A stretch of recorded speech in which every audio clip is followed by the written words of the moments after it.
Hey guys, welcome back to another episode of We Got Balls. And today, Scott, we want to talk about your family. I know that's a touchy subject. I'm a good Southern boy. You don't talk about your mama and your daddy. But whenever I talk with guys, and even in our conversation here today, before we got on the recording, we were talking about our families. So when you talk with guys and you ask them that question, hey, tell me about growing up. Tell me about your mom and dad. What's typically the response you hear?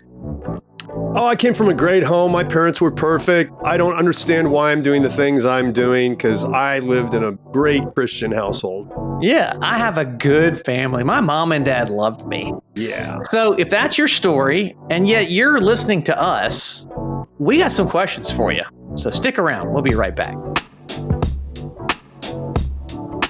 Well, hey, Scott, one of the things that I always do when we're having conversations with guys is, I kind of start with this. So tell me, why we're talking. Tell me why you reached out to us and tell me about mom and dad. And as we alluded to in the intro, I typically get this response. Well, I grew up in a good home and we had a good family. We went to church a lot. My mom and dad loved me and blah, blah, blah, blah. And they tell this smoke screen story about their childhood. And I think one of the things we want to do in this conversation is get to the roots of what does it mean when someone says, I had a good family, or I grew up in a good Christian home, or my mom and dad loved me. And then they begin to tell us all the things that they've done that they're struggling with that feels totally out of context with that good family dynamic. And so they can't seem to make sense of it. How can I grow up in this good family and my mom and dad love me? And I'm, going to glory holes and sleeping with 5 different women a month and compulsively masturbating and going to massage parlors, all these things that I'm doing to cope with my life. And yet I grew up in a good family. It just doesn't seem to jive together. What's not linking up? My penis in cantaloupes. Oh, wow. That's if you warm it up, it's pleasurable. I guess. Which, by the way, I do have to note this, that jerking in the woods is not a good look. You see this right here? You see my nose? Yeah. I was doing some lot cleaning for my new piece of property and I jerked a limb a little too hard and bam, hit me in the face. So Chris, sometimes we're all jerking a limb a little too hard. So, I didn't know it was that long. I could get it that far up to hit me in the nose and almost break your seed out in nature like that. Thanks for sharing that. I mean, that's a little tidbit of information that I thought you'd like. So, where did you learn to jerk your log like that? So I didn't do it very well, evidently. Yeah. This is an interesting. I get this pushback a lot when I start to invite guys to think about their story and kind of engaging. How did you grow up? What was your relationship with your mom and dad like? I get a lot of pushback, particularly from people who grew up in a religious setting, very religious Christian home, evangelical, Roman Catholic, whatever, Mormon, oh, no. I had great parents. It was awesome. And I just find that to be very strange from supposedly very biblically, scripture-based people, because if there is one message that you get in the Bible, in the first book, Genesis, is families are kind of fucked up. Kind of. Right? Kinda. You're starting off with a husband and wife disruption that ends up to 2 boys, one of the boys being murdered by the other one, and then it just snowballs from there. And then there's, a guy prancing around naked in front of his sons. And then there's a guy who, prostitutes his wife out. And then he sleeps with her servant to get her pregnant. And then there's some family. It just goes on from there. A guy's so enmeshed with his son, i.e. Jacob with Joseph, that all the other brothers want to kill him. Yeah. So you're not getting very good families. A lot of good families there. Awesome families of our faith. Like these are the paragons of virtue. So here's what I think the message of the Bible is, which is, kind of contained in Exodus about families. I will visit the sins of the parents on the 3rd and 4th generation. Yeah. And the blessings. It's both and. It's both and. It is both blessings and curse. And one of the ways that we invite people to engage their stories to think about, in what ways has your mother and your father's sin been visited on you? Or in other words, how has trauma been transmitted to you? Because what is the essence of sin? It's harm. It's harming other people. Yeah. It's harming yourself, right? Yep. The word sin, both in Hebrew and Greek, by the way, Chris, you know this because you're a scholar. Both words mean they're coming from archery and they mean to miss the target. Yeah, it's. I think it's better stated in our world: brokenness. There's something that's not working as it was intended. So that is kind of the message that you're getting out of all of, I think, the scripture view is there's something really wrong with families in terms of the way they work. And those settings then set us up to struggle. So it's an invitation to consider. And in traumatology, we know that the effects of one generation's external environmental stress and really harmful experiences that they've had, whether it's abuse or neglect or really significant genocide can be that.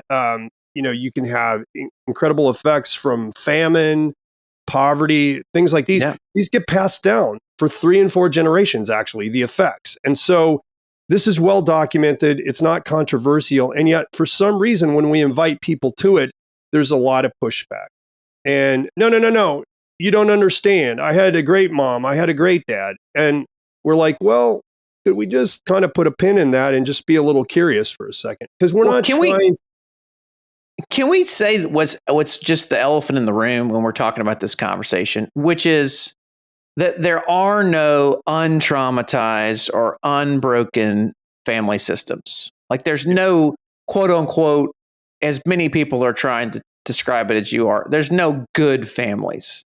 Now, that doesn't mean that you're from a bad family because your family isn't all good. Let's just make that you're just a human family.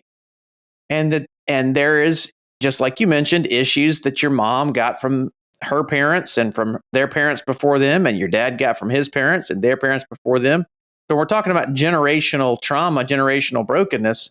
What we're really talking about is just being human beings in the world. And it's an epigenetic transformation or not transformation, epigenetic transference from one generation to the next of the stuff that human beings have dealt with. Yeah. So if we're going to be honest about our families, there have been things that have been good that we've received from our families. There's things that have happened to us in our family systems that have really been affirming and encouraging and uplifting and helped us develop in a positive way. There's also been things that have been harmful, even from the most well-intentioned and kindest and most attuned families. There have been things that have been harmful from those families that many people deal with. Now, as we talk about with attachment, it's the 30% rule. It's when you're attuned 30% of the time, you don't tend to have the issues that lead you to want to medicate your life sexually or behaviorally in any ways. But it's those other families where, and this is the big hang up with good families. Most people, when they're thinking about trauma, they think about abuse, right? Yeah. They think about my dad beat me. Nobody, my parents never touched me sexually. They didn't do, they never beat me. I had food on the table. I had school supplies, blah, blah, blah. They took me to doctors. But what we know is far more traumatic with young people especially is neglect. Is where I was supposed to get certain things that I don't know what I'm supposed to get. I'm a kid. But that these experiences developmentally didn't happen in my life. Or there was a physical presence, but there was an emotional absence. That's so right. Maybe my parents were with me physically, but my dad was on the sofa watching TV, and my mom was in the kitchen cooking dinner or in her bedroom, and I was left to fend for myself. And so, my favorite plaything at 5 years old was my penis because nobody told me what to do with that thing. And so why don't I just touch that and see it feels good. I'm going to start masturbating at 5 years old. And yet when we hear that story, we hear something far different than someone who tells it. They may tell it and be like, I must have been a little pervert because that's what my dad told me every time he saw me playing with my penis. Oh, yeah. And stories like that. Yeah. I mean, One of the things that I like to do when somebody says, "Oh no, I had really good parents," is I'm like, "Oh, that's awesome. So give me an example of when you were really hurting emotionally about something, maybe Mm. in middle school or high school, and you came home and your father or your mother noticed that your face was fallen and you were kind of dragging, and they said, 'Hey, buddy, it looks like you just lost your best friend. Tell me what happened. Can you give me an example of that?'" Yeah. And it's surprising how oftentimes guys cannot find one example of when a parent was emotionally tuned in to Yeah. what they were feeling on the inside. That's what we call attunement, which is Yeah. one of the core needs that a child has is I need parents who can read my emotional state and either upregulate me or pick me up when I'm down or Hmm. help me calm down when I'm too aroused, I'm too angry, or I'm too afraid. So give me some examples of that for both your mom and your dad. And, it's cricket. And And that's where I think the door starts to open to curiosity is yes. why Yes. is it that you claim to have such a beautiful Christian loving home, but you can't find one example of when your emotions were really out of sorts and you were really distressed and you received soothing or stimulation? Yeah. And that type of parenting is challenging. I think another example of this that I hear a whole lot, and even sadder, is when someone has been sexually abused outside the home by a neighbor, or maybe they just had a sexual experience with a friend outside the home, and they just bury it. In fact, a lot of times, and people uncover this as they begin to talk about it, they had the opportunity to disclose this information to their mom or dad or both, and they chose not to because they didn't feel like it would be received well. They thought they might be shamed or in trouble because they had this sexual experience as a child. As we're talking about as a child, whether it was with peer to peer or with an older boy or girl or with another adult, and yet they have this experience of, okay, there must be something wrong with me. I had this sexual dynamic happening and I can't bring this home. What's wrong with me? When the real issue, as you mentioned a second ago, is it's not the child's responsibility to attune to the parent. It's the parent's responsibility to attune to the child. And every child that has had a traumatic experience comes into the house looking different. Children can't hide their feelings. They don't know how. And they come into the home and there's something about them has changed, and a parent either chooses not to or is unable to see them in that pain. So this is really a really important point to make is that attunement is modeled from one generation to the other. So this is how Yes. this gets passed down multi-generational. You don't learn this in a book. You don't read a book on parenting and pick this up. Yeah. Because Dr. Spock never taught this shit. Never did. No. none of our parents, for those of us that are older now, never learned this stuff. I don't even know if it's being taught now, but it's very well established in the neurobiological and human development literature. But like children need five things. The first thing they need is safety and protection. They need to Mhm. feel emotionally safe in the Yep. relationship with their parents. That means that every part of me is welcome, even the angry part, even the fearful part, even the part that feels a lot of shame because I just did something sexual. That all those parts I know as a child are welcome to my mom and my dad. So that's the first thing I need. The second thing is attunement. That is, they're reading me and they're responding to the emotional states that I must feel inside because they intuitively know how to do that because that's what was modeled for them. That's where secure attachment comes from, is parents who are securely attached. And Mm. as we continue to have more disruption in the culture, in family systems throughout generations, we're having less and less securely attached people Yep. because that attachment has to be formed. It's not inborn. It's a Yep. desire that's inborn. It's in our neurobiology. It's how we function best as human beings, but it's not a guarantee just because you have a mom and dad. And Mm. so safety, security, or safety and protection, attunement. The third thing every child needs is comfort. They need Mhm. to be soothed when they're emotionally upset. They need to be stimulated or upregulated when they're feeling a lot of sadness or feeling a lot of shame. That's what emotional regulation is the parent Yep. notices, bro, your face is fallen. Come here, let me give you a hug, and holds on to it. And then the little boy starts crying. What happened, buddy? Like, you can tell me anything. You're accepted no matter what's happened. And it comes out, I was over at Bill's house and his older brother asked me to come in and he wanted to show me something, and he pulled his pants down and masturbated or started touching his penis, and then he wanted to touch mine. I don't know what happened. And, oh, come here. I'm so glad you're telling me. Right? Yeah. So that only occurs in a context where there is that emotional safety. Like, we can talk about your penis. We can talk about sexuality. We can talk about your developing body so that there's a safety if something like that happened. I don't have to have the stranger danger talk per se. I just talk about everything with you. And there's a welcome and an openness and a hospitality in our relationship where you can just be you and I accept every part of you. So that's the soothing comfort part.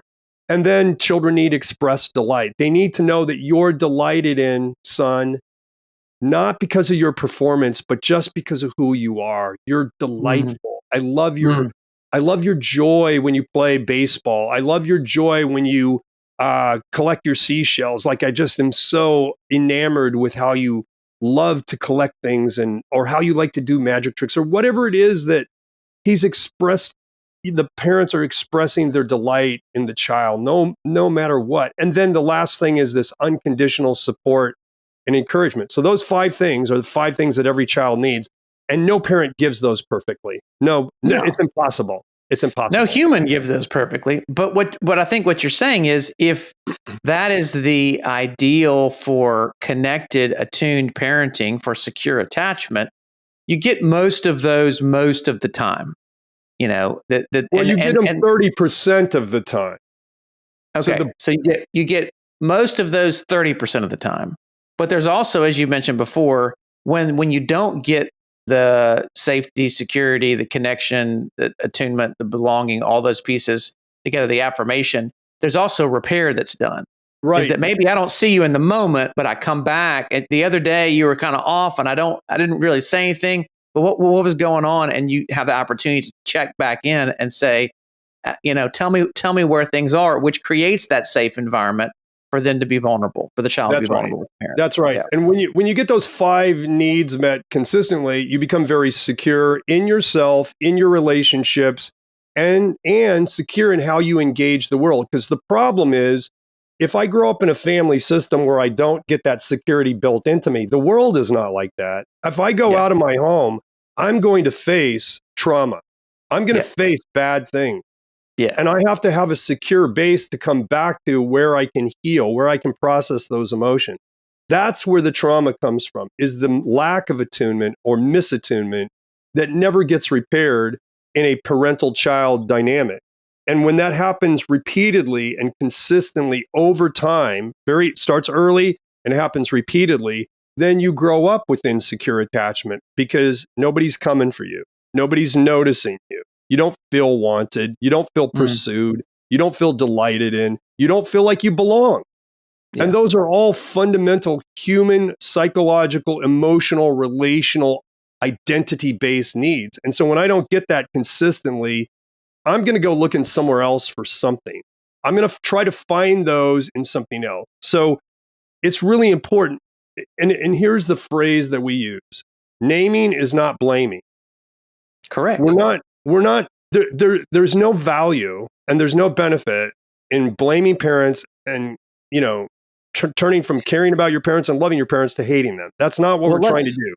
Let's talk about that, because I think the word that comes up, especially people who were raised in religious circles, is I got to honor my parents. So I can't talk about these things because talking about them is dishonoring them. And I was hung up on that for a long, long time, probably the first 6 years of my own recovery, because whenever I would want to talk about my harm from my dad, especially, my relationship with my dad was connected directly to how I presented him to the world. Like, if I felt like I spoke ill of him or told his business to the world, that was dishonoring to him. And I feel like that would damage my ability to connect with him, because that's the relationship he's built with me. We put on a shiny face, we smile, we show up. We don't ever talk about what's really going on. We just pretend and have the good Sunday morning happy face. Yes, I'm fine. I'm fine. How are you? I'm fine. How are you? And that was the relationship that he cultivated with everybody else, including me. And so to begin to tell that story, I think what really broke the dam when we got to know each other was that I was beginning to be able to talk about my dad, not from a place of honor just for him, but a place of honor for myself, and from a place of honesty that wasn't blaming and shaming him. It was just telling the story of my lived experience. Yeah. So when guys get in that place of they're trying to get out their own life story, and the parents are part of the life story, what are the guide rails, the signposts to be able to walk that path so that they can be true to themselves without feeling like they are betraying or dishonoring the family system? Yeah, I think I'm just thinking about how I would engage that with you. I would ask you, when did you learn that it was unsafe to name what was true about your experience in your family? Every Sunday morning. Okay, so you can see then that your religious system is creating a cover for you to not speak the truth about your experience. And here's the truth, Chris. Maybe your parents were great, but your inner experience with them wasn't. And there is nothing false about you speaking what was true for your experience, because your perception is shaping your reality. Yeah. And it's probably likely that your perception is accurate if you didn't feel seen, if you didn't feel like your emotions and every part of you was welcome. So the table stakes of belonging in the family system were you protect the family system at all costs. I don't see that in the Bible at all. I mean, again, you don't get out of Genesis without realizing that Abraham was a shady character, right? Yeah. Isaac repeats the sins of his father. He did the same thing that his father did, putting his wife on the sex slave market to save his own neck. And then you get to Jacob, whose very name means supplanter, scoundrel, who's ripping his brother off. He rips everybody off. He lies to his dad to steal his father's birthright blessing. And when God calls himself the God of Abraham, Isaac, and Jacob, it's not a compliment to those guys. It's an invitation to go, hey, remember those scoundrels? Remember those fuckers? Yeah. I'm the God who helped them out. I'm the God of the perverts. No. That's it. But I think there's some truth to that, Scott, because I think in that, even in telling the story like that, it disarms my view of honor, because what my view of honor is not actually honor, it's secrecy. Yeah. Yeah. It's let me keep my family's secrets, because telling my family's secrets is going to out people. So instead of understanding that everybody has secrets, and the secrets themselves, the silence around the secrets, are what actually creates the judgment in my life to make me feel ashamed, to make me deal with this deep well of embodied shame, which drives me to compulsive behaviors, specifically sexually compulsive behaviors, so that I can medicate that. Because the only place in my life that I could feel safe in my body was not inside the walls of a church, because I had to put on the mask there and perform there. I could feel safe touching my penis or looking in your at bedroom porn by yourself. Yes. Right. That is the sanctuary that I created in that body of shame because of that honor system. And let me just say a few things about honor systems. The American South is an honor system. Religious cultures are an honor system. There's a lot of honor systems in the Asian culture as well. Middle Eastern culture is an honor system. Yeah. South American culture is a very honor system. Yeah. So there's a lot of places that we come from that we don't see it as you have to have a code of secrecy in order to preserve the family. But that secrecy itself is not helpful for you as a person if you're working into the places where you have been hurt so you can speak more truly about your story, that invitation is there. Again, not to blame or shame. When we talk to guys about their families, we're talking to the guys. We're not talking to their moms and dads. I don't think I've ever talked to the parent of a man at a retreat or a client ever in my life. That's not what I'm worried about. They've got their own story. And if they want to come talk to me about that on their own, then I'll talk to them about their story. But the individual needs to be valued so that they can heal and tell their story more truly. That's right. And you have to be able to name what was true for you so that you can start to make sense out of then why you're doing the things you do with the behavior that causes your life, your identity, your relationships, your behavior to unravel. Because it's coming from somewhere.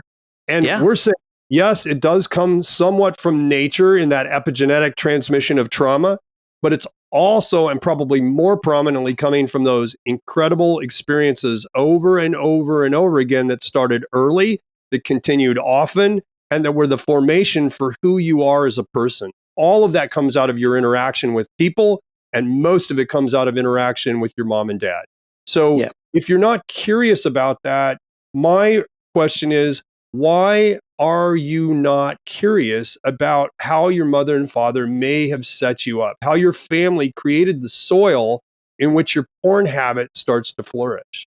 And, you find these stories like a kid will be caught watching gay porn and his dad and mom confront him because they're concerned. And the way they confront the child is like this. They ask a question.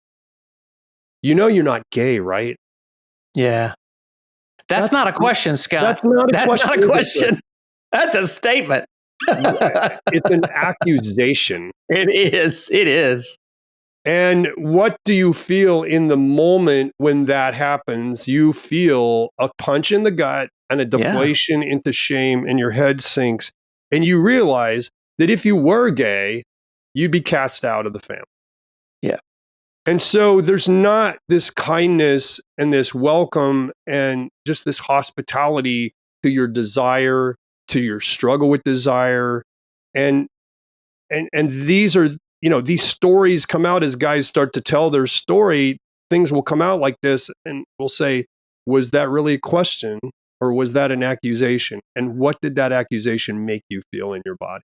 Well, I've got a story specifically to this. When my porn use began to explode in my freshman year in college, when I had access to the internet, I was looking at porn most nights on my dad's office computer. And we had a house guest that came into the house, and I didn't know what history was, or I didn't know that they kept the history of the internet. I didn't know what that was. And she looked on the computer and saw all the stuff that I've been looking at and told my dad. And my dad calls me in the living room, just me and him, and he sits me down and he looks at me in the face and he goes, we found this on the computer, so-and-so did, and we don't do that. That was the end of the conversation. No curiosity. No, why are you looking at this? No questions. It was just that statement of, basically, shame on you for looking at something that makes you come alive. I don't see you. I just see a problem to be solved. We don't do that, period. Yeah. What did you feel in your body at that moment? I felt alone. I felt abandoned. I felt ashamed. I felt rejected. I felt desperate, because it didn't stop my desire to look at porn. I just had to be more creative and more secret to do it.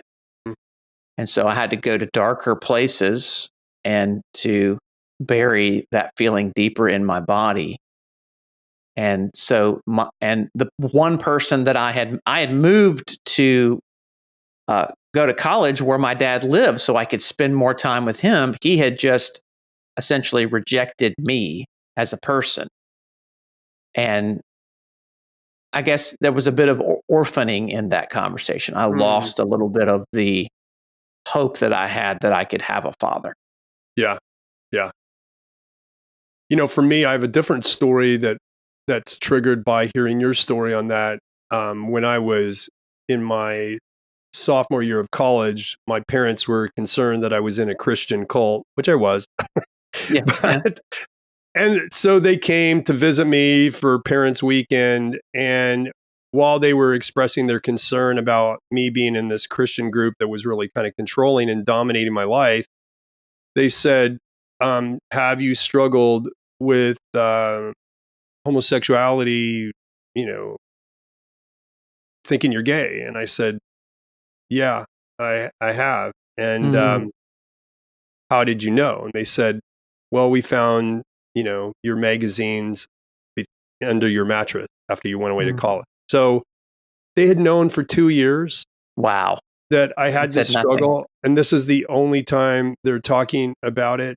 And, now looking back on that, there was just such a lack of attunement of and care for my heart, but also my dad would make lots of derogatory statements about faggots Mm, and stuff like this, and so I felt really alone with my desire, my attraction to men as a teenager, but then in this confrontation, like, this is another thing that possibly can get me excluded from the family, and yeah.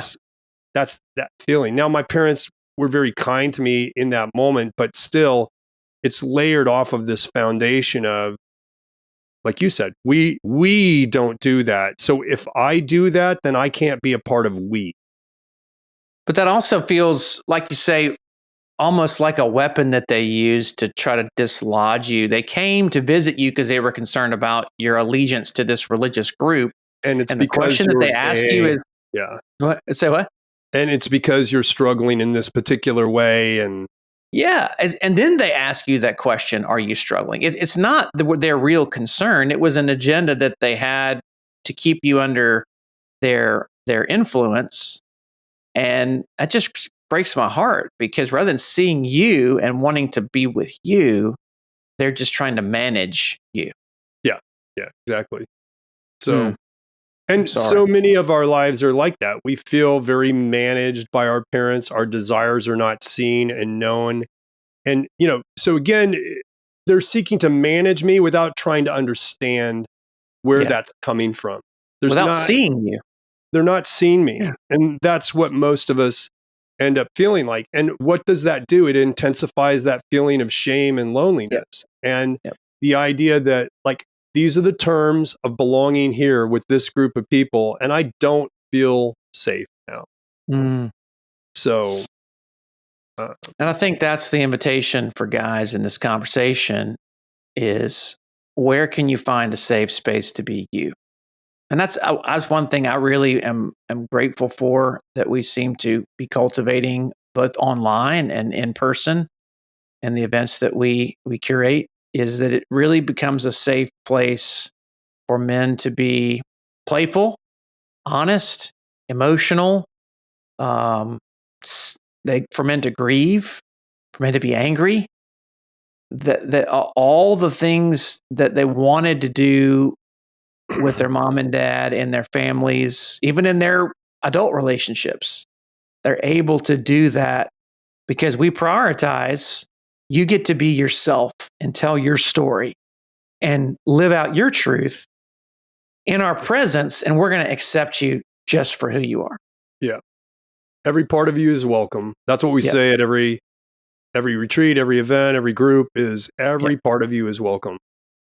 And if you don't, that's what safety is. That's what emotional safety is. I feel Mhm. like I can be authentic. Every part of me is welcome. And when every part of me is welcome, especially the parts where I feel the most shame, Mhm. I can actually make change in those areas where I feel shame. But when I feel Mhm. like I have to hide parts of myself, they're just going to continue to manifest in behavior that ends up unraveling me and making me feel a lot of shame. So it's the counterintuitive approach, right? The more I am Yeah. welcomed, and I'm going to go to a biblical analogy here. I don't know where it is in the New Testament. It's Colossians, I think, it says, welcome one another as Christ has welcomed you.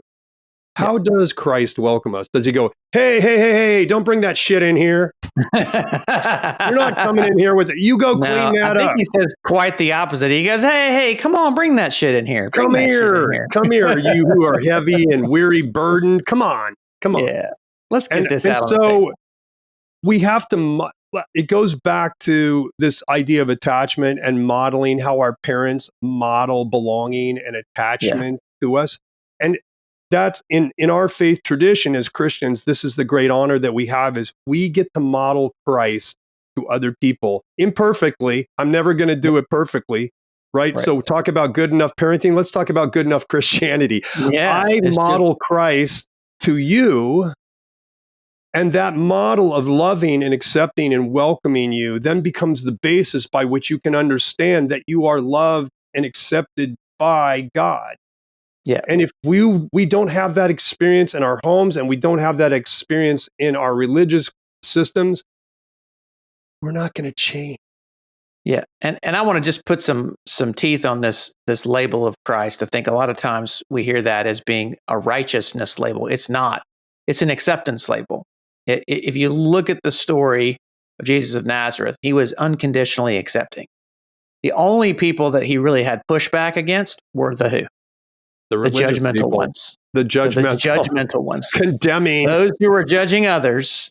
He's like, I got no time for you people. There's enough shame in the world. I'm not here to create more shame. We're gonna create environments where all are welcome, all can come if you want to. And that's the invitation that we have in our community. If you want to come on. We're glad to be with you. We're not going to try to change you. We want you to find, as Scott was saying a few minutes ago, your authentic self, your true desires, and we want to be with you in those desires and help that flourish and grow. Because we believe long-term that kindness, that curiosity, that acceptance that we can share together will lead us all to a much healthier place and will make the world a better place to live if we all pursue that together. And that's where we want to go. Amen. So we'll do that. You can check us out. Connect with us personally at successfulmen.com. You can check us out on YouTube and WeGotBallsPod.com for more events and upcoming things that we've got going on. And Scott, we're excited. When this comes out, we'll be in the afterglow of another retreat. I can't wait. Looking forward.